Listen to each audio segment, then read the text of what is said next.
आज मी इथे रक्षाबंधन स्पेशल गुलाबजामुन बनवते आहे। बऱ्याचदा गुलाबजामुन तेलात टाकल्यानंतर विरघळतात, याचं टेन्शन नको म्हणून आपण पटकन प्रीमिक्स आणतो आणि त्याचे गुलाबजामुन बनवतो। पण खव्याच्या गुलाबजामुनची सर त्या प्रीमिक्सला नाही। हे गुलाबजामुन बनवत असताना गुलाबजाम कडक होऊ नयेत, तेलात टाकल्यानंतर फुटू नयेत आणि पाक आतपर्यंत मुरून ते चांगले रसरशीत व्हावेत, यासाठी मी इथे काही टिप्स सांगणार आहे। त्याच्यामुळे तुमचे गुलाबजामुन अजिबात बिघडणार नाहीत। खवा आणून मी आधी फ्रीजमध्ये ठेवला होता, तो नॉर्मल व्हायला बाहेर काढून ठेवला आणि गुलाबजामुन बनवायच्या आधी सगळ्यात आधी याचा पाक बनवून घ्यायचा। तर इथे 300 ग्रॅम साखर घ्यायची आहे, 200 ग्रॅम खवा आहे त्यासाठी 300 ग्रॅम साखर आणि 200 ते 250 ml पाणी घ्यायचं आहे, किंवा 2 वाट्या साखर घेतली तर 2 कप यामध्ये त्याच वाटीने पाणी घालायचं आहे। वेलची घातलेली आहे मी 2, वेलची पूड असेल तर ती वापरू शकता, नाही आहे म्हणून मी इथे वेलची घातली। हवं तर थोडंसं केशर घालू शकता आणि रोज इसेन्स जो असतो तो पण थोडासा वापरला तरी चालेल। इथे आपल्याला पाक वगैरे बनवायचा नाही आहे बघा। सगळी साखर विरघळल्यानंतर 3-4 मिनिटे फक्त हे शिजवून घ्यायचं आणि हाताने चेक करून बघायचं। थोडंसं चिकट असं झालं की गॅस बंद करायचा। जेवढा खवा आहे त्याच्या 1.5 पट साखर तुम्ही इथे घेऊ शकता। आता पाक आपला बनवून झाला, चांगला चिकट असं झाला, गॅस बंद केला। इथे मी हा 200 ग्रॅम खवा घेतला आहे, कुठलाही खवा घेऊ शकता। फक्त खवा घेताना तो फ्रेश असला पाहिजे, कारण खवा जर जुना असेल तर गुलाबजाम व्यवस्थित होत नाहीत, तेलात टाकल्यानंतर फुटतात आणि खव्याचा एक थोडासा जो उग्र वास असतो तो तसाच लागतो जर खवा शिळा असेल तर, ताजा फ्रेश नसेल तर। खवा मी आधी इथे थोडासा या किसणीवरती असा किसून घेते, म्हणजे एकसारखा होईल, त्यामध्ये गुठळ्या असतील तर, किंवा असा नसेल करायचा तर पुरणाची जी गाळणी असते ना त्यामधून देखील तुम्ही काढून घेऊ शकता। फक्त एकसारखा व्हायला मी असा करून घेतला। आता हाताने आपल्याला हा मिक्स करून घ्यायचा आहे चांगला। हा एकसारखा करून घेण्यासाठी बघा हाताने आपल्याला अशा पद्धतीने हे मिक्स करून घ्यायचं आहे, म्हणजे खवा चांगला मळून घ्यायचा आहे, असं आपल्याला एकसारखा करून घ्यायचं आहे। आता ही प्रोसेस सुरुवातीची महत्त्वाची आहे, कारण खवा आहे तो छान मऊ आणि एकजीव झाला पाहिजे, त्यासाठी सगळं चांगलं मी मिक्स करून घेतलं। आता यामध्ये आपल्याला बेकिंग पावडर घालायची आहे, 1/4 टीस्पून, म्हणजे पाव टीस्पून बेकिंग पावडर मी इथे घातली आहे। आणि यामध्ये आता मैदा घालायचं आहे। सुरुवातीला फक्त 2 चमचे मैदा घालते आहे मी, जास्ती मैदा वापरायचा नाही, त्यामुळे आधी 2च चमचे घालते आहे आणि हे मिक्स करून घेते आहे। आधीच एकदम घालायचा नाही, थोडा थोडा घालायचा, हलकं हलकं मिक्स करून घ्यायचं। मैदा जर यामध्ये जास्ती झाला तर गुलाबजामुन कडक होण्याची शक्यता असते, त्यामुळे आधी एकदम मैदा न घालता आधी 2 चमचे घातला, मिक्स करून घेतलं।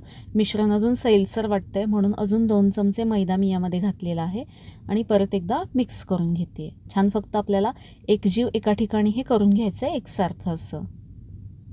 4 चमचे मैदा घातला बघा, आधी 2 चमचे आणि आत्ता 2 चमचे। जास्ती मैदा मी इथे वापरत नाही आहे, कारण गुलाबजाम आपले कडक होतील।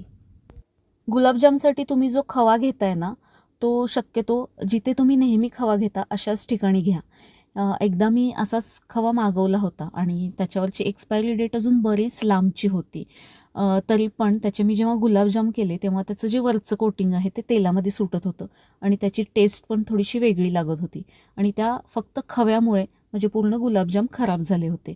त्यामुळे खव्यावरतीच बरंचसंच काम आपलं अवलंबून आहे, त्यामुळे फ्रेश खवा आणि नेहमी जिथून घेतात त्याच ठिकाणी घ्या।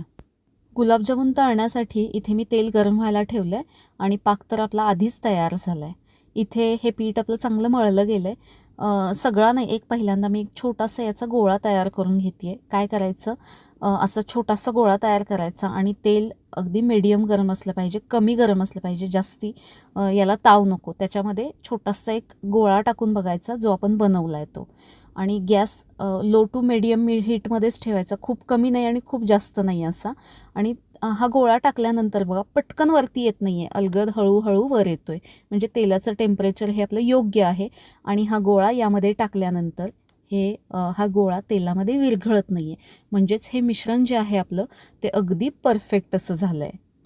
हा गोळा विरघळला नाही म्हणजे हे मिश्रण व्यवस्थित झालं आहे। आता आपल्याला बाकीचे गोळे करण्यासाठी काहीच हरकत नाही।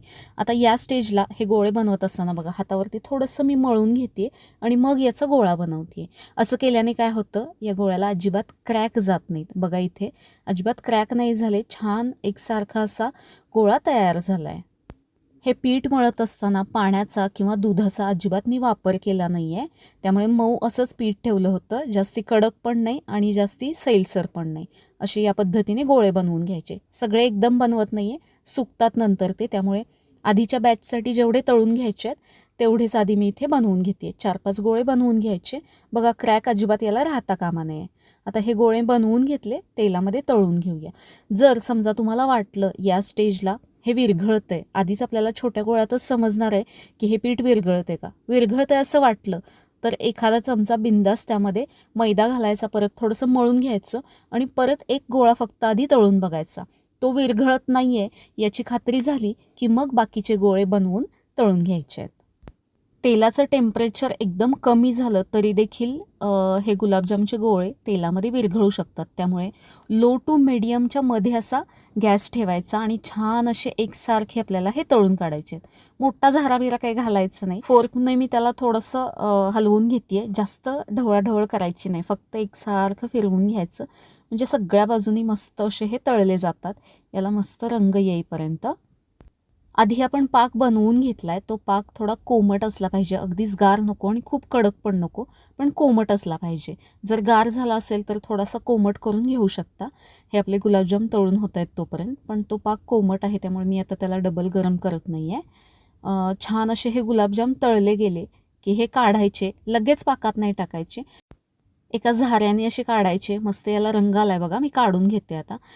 झाऱ्यात काढून ना 1 मिनिट फक्त बाजूला ठेवायचे, लगेच पाकात नाही टाकायचे. 1 मिनिट बाजूला ठेवायचं आणि मग या पाकात टाकायचं. खूप पण गार होऊ देऊ नका गुलाबजामुन, नाहीतर त्यामध्ये पाक मुरत नाही. या पद्धतीने गुलाबजामुन बनवून बघा. फक्त या 3 गोष्टी लक्षात ठेवा.